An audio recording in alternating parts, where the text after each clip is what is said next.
Now, this is the first week of May 2026. Now let's put this thing in perspective. Here we have some little poor white people that work for the government.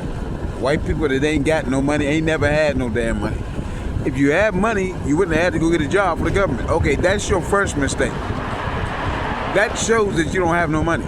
Because if you had money, you don't have to work for no government.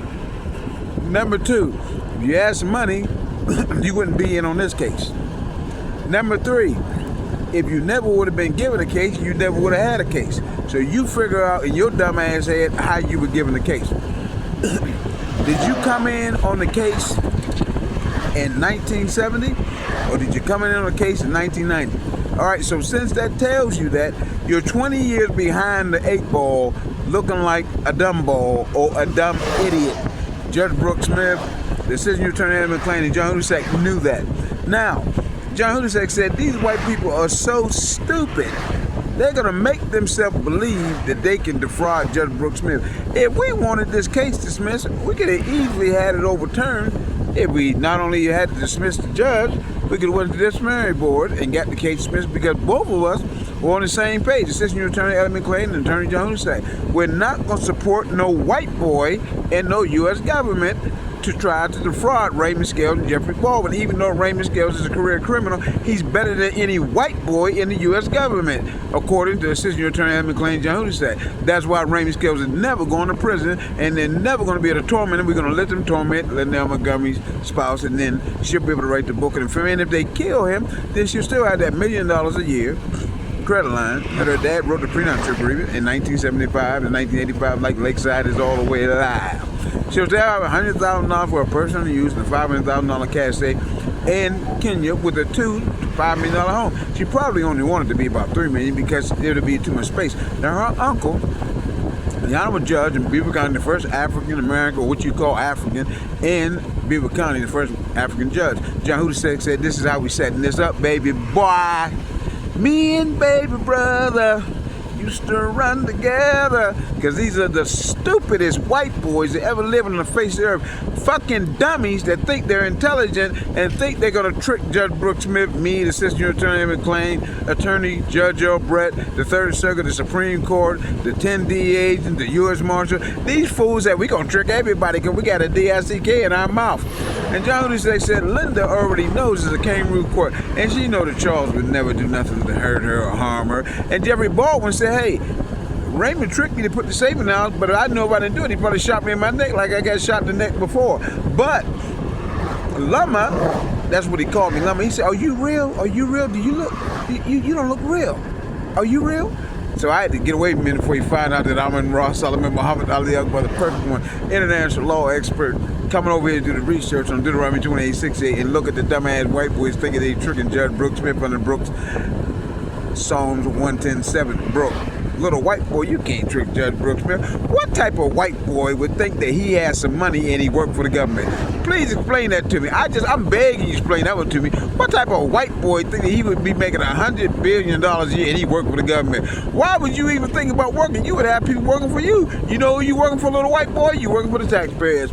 You don't have nothing, little white boy. Nothing from nothing leaves nothing. You gotta have something.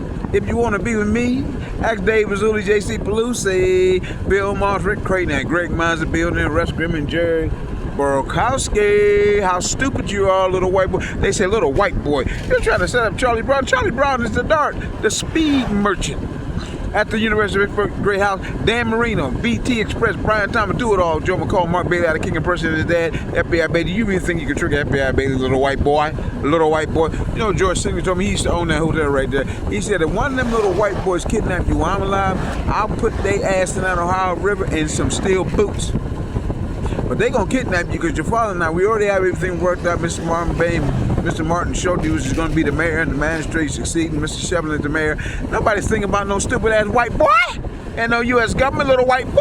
You got a job, little white boy. If you were so intelligent, you wouldn't be working for the government, little white boy. Somebody be working for your simple ass. You understand that, little white boy? That's what shows how stupid you are, little white boy. That's what Assistant Attorney Ellie McClain and Attorney John Hussack said. And that's why Linda's uncle is going to work with her on her book, because he knows no stupid little white boy can set up Big Jim Brown's son. Because when he came to the wedding, And he finally seen Amon Ra face to face. Oh, okay, I see who Linda married. She married that diamond in the rough. She married that guy from down there where Norman Van Leer is from. And his cousin is the Allen boy over there that play in Wamba, where my wife is from, play pro baseball. This guy got to be a pro baseball player, pro track, football, and basketball. He got to be all that because she got a selection of whoever she wants to marry, and she married this guy. He is the one. So that's what everybody said. There's only one guy that Linda Montgomery married. That's the guy down there with Norman Van Leer, Simmy Hill, Brent Lake, Steve Austin, Ronnie Brown, his cousin from Durant, Mississippi. That boy, he going to Pitt, he going to Harvard, Notre Dame, University of North Carolina, somewhere. And he got that boy down there named Ronald Perkins. He right along with him. That's the fullback. Those two brothers down there, they know J-O-K-E.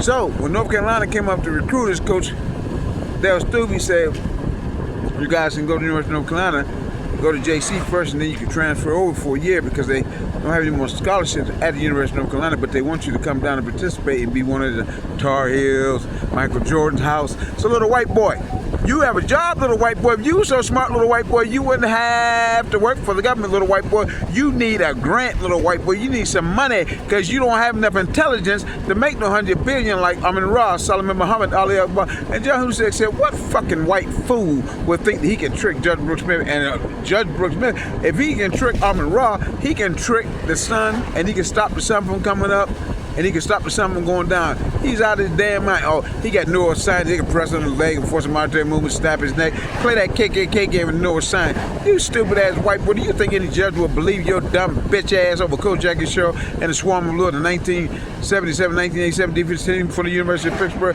They say, little white boy, go sit your dumb bitch ass down, you fucking idiot.